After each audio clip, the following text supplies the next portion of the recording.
Hello, sixth graders. Today we're going to read chapter 14 of The Watsons Go to Birmingham, and this is going to be a really intense chapter. It is called Every Bird and Bug in Birmingham Stops and Wonders. I know it was Sunday because I heard Joetta getting ready for Sunday school. The neighbors came and got her as soon as I got out of bed. I was standing in the doorway of the bedroom doing my morning scratches when she walked by. "Hi, Kenny. See you later." "Bye, Joey." She had on a fluffy white skirt, a regular blouse, and little white gloves Grandma Sands had made her. I don't know why, but I said, "Joey." She stopped. "Huh?" I couldn't think why I called her name, so I just kind of threw out, "You look real pretty." She smiled and thanked me. She did look kind of pretty, too. She had on a lacy white hat and little lacy white socks and her shiny, shiny black shoes. The people that came to get her saw me, and one of them said, "How come you ain't coming to Sunday school, young man?" I smiled and said, "I forgot to get up in time." Everybody in the house knew that was a lie, but no one seemed to care. I wondered if there was something wrong with me because it was real easy for me to lie, even to a pack of religious people on Sunday morning. I had my cereal and went out into the backyard. It was too hot even this early in the morning, so I walked over to the giant magnolia tree and rested in the coolness of its shade. All of the energy was gone from me already. It had been a few days since I almost got snatched by the wool poo, and I still felt weak and tired all the time. Byron had made me promise not to tell anyone what had happened, so everybody thought I was just being lazy. I heard people waking up and moving around inside, but I was feeling too tired to go and speak to anyone. Mama stuck her head out of the back door and got ready to yell for me, but when she saw me plop down at the foot of the tree, she smiled. "Well, Kenneth, I thought you'd wandered off. How are you this morning?" "It was too hot to sleep."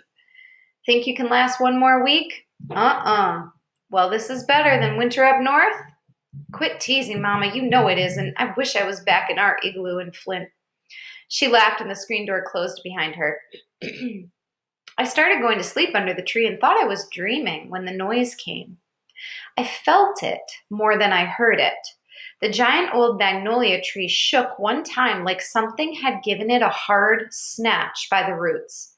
Then there was a sound like a far-off thunderstorm coming, except it only thundered one long time. It seemed like every animal and bird and bug in Birmingham stopped making noise for about 2 seconds. It seemed like everything that was alive stopped doing whatever it was doing and was wondering the same thing. What was that noise? Doors opened in the neighborhood and people came out and looked up in the sky, but there was nothing there, not one cloud, nothing to give a clue to what that big hollow sound was. Nothing but bright, hot, stupid Alabama sun. Dad came to the back door in pajama pants and a t-shirt. "What was that? Was that back here?" I shook my head. He looked like a bell went off in his head and said, "Oh, Lord, where's Byron?" Byron poked his head out the door, still in his underpants and doing his morning scratches. "What?" he said. "I didn't do nothing. I was asleep. What was that bang?" Dad kept looking toward the sky and said, "Must have been a sonic boom." He closed the screen door. If this had happened in Flint, I would have investigated to find out what it was. But that horrible sun had sucked all the curiosity out of me. I leaned back against the tree and closed my eyes. I don't know if I got back to sleep or not, but Mama's scream made me jump nearly to the magnolia's top branch. I'd never heard Mama's voice sound so bad. I felt like I did that time I stuck a bobby pin in a wall socket. I ran to the door and into the house, and Bi almost knocked me over running back toward the bedroom. "What's wrong with Mama?" I asked. I looked in the living room, but Mama and Dad weren't there. I ran back to the bedroom where Byron was trying to wrestle into a pair of pants. "Bi, what happened?" He got the pants up and said, "A guy just came by and said somebody dropped a bomb on Joey's church." And he was gone, exploding out the front door, trying to zip up his pants at the same time that he ran off the porch. Some of the time I wondered if something really was wrong with me. Byron had just told me that someone had dropped a bomb on Joey's church, hadn't he? If that was true, why did I just stand there looking stupid?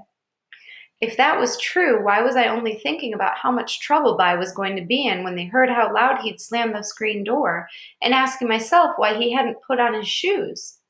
His socks wouldn't last 2 minutes on the Alabama mud. I ran out onto the porch and into the street. It looked like somebody had set off a people magnet. It seemed like everyone in Birmingham was running down the street.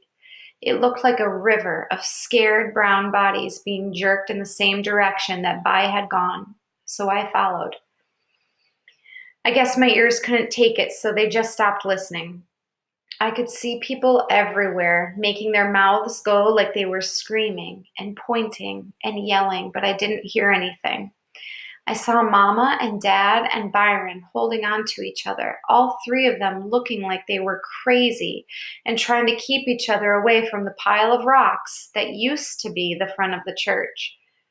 Mama was so upset that she even forgot to cover the space in her front teeth. I couldn't hear her, but I'd bet $1 million she was shouting, "Why?" over and over like a real nut. It looked like Dad's mouth was yelling, "Joetta!" I was kind of surprised that no adult stopped me from walking right up to the church. I got right next to where the door used to be when the guy came out with a little girl in his arms. He had on the same thing Dad did, a t-shirt and pajama pants, but it looked like he'd been painting with red paint. The little girl had on a blue dress and little blue frilly socks and black shiny shoes. I looked into the church and saw smoke and dust flying around like a tornado was in there. One light from the ceiling was still hanging down by a wire, flickering and swinging back and forth, and every once in a while I could see stuff inside. I could see a couple of grown-ups moving around looking lost, trying to pick things up. Then the smoke would cover them, and then the bulb would flicker out and they'd disappear. I could see Bibles and coloring books thrown all over the place. Then they'd get covered by the smoke. I could see a shiny black shoe lying halfway underneath some concrete.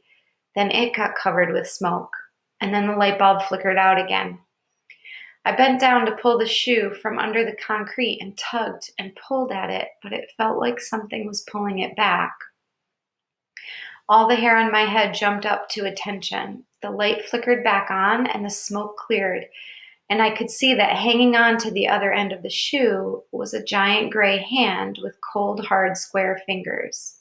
Uh-oh. I looked up and saw a familiar guy, and before he got covered with smoke, he looked at me, and I saw he had big square shoulders and nothing where his face should have been. The whirlpool. I want you to think about, is this real, or is he just feeling very traumatized like he was when he was drowning? Oh man, I gave the shoe one more hard tug and it popped loose from a frilly white sock. I got real scared. I walked as slowly and as quietly as I could out of the church. Maybe if I moved quietly, he wouldn't come for me. Maybe if I walked and didn't look back, he'd leave me alone.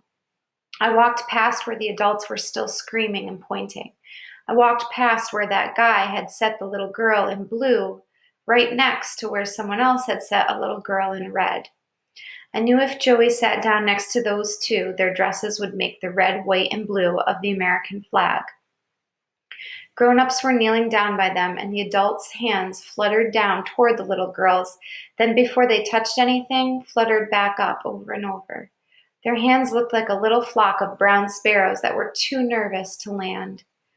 I walked past people lying around in little balls on the grass, crying and twitching.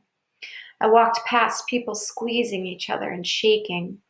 I walked past people hugging trees and telephone poles, looking like they were afraid they might fly off the earth if they let go.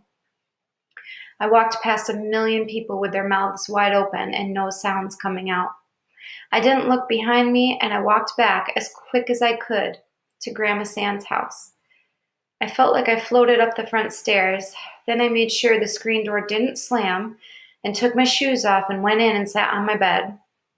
I hadn't remembered to make it that morning, so I got up and tucked the sheets in and fluffed up the pillow like Mama does. I sat back on the bed and looked down at my hands. They were acting like nervous sparrows too, so I squeezed them between my knees. I reached in my pocket and took out the shiny, shiny shoe. When me and the whirlpool were trying to grab it away from each other, the back part had gotten ripped. Man, this shoe was ripped like it was made out of paper. The picture of the little white boy with the girl's hairdo and the dog was torn right in half. All that was left was the dog smiling at me like he'd just eaten a cat. I tried to remember if I'd been mean to Joey this morning. I guess I hadn't. I never did tell her how she helped Byron save my life in the water. I guess I should have. Where'd you go? How'd you get back here so fast? How come you changed your clothes? My ears had decided to work again. I looked up toward the door, but stopped looking when I saw the white, frilly socks standing on the wooden floor in front of my door. I guess the whirlpool was taking Joey around for her last visits. I was afraid to look up. I was afraid to look at her face. I knew I'd see the whirlpool's rope tied around her waist. Hi, Joey, was all I could think of saying. Where are Mama and Daddy? Oh, you'll probably get to see them next. He takes you around to see your family before you go. She sat beside me on the bed. I still wouldn't look at her. I dropped the shoe and used my knees to stop the sparrows from fluttering around. Oh man, this was very scary. I'd seen the two little girls on the grass in red and blue dresses, and I didn't want to see my little sister that way too. What's wrong with you, Kenny? How come you're looking so funny? I guess I should have told you thanks for saving my life, huh? Is it too late to tell you that? Joey didn't say anything for a second, then got up off the bed. Why are you acting so crazy? Where are Mommy and Daddy? What's that you dropped? What are you trying to hide? She picked her shoe up from where I dropped it.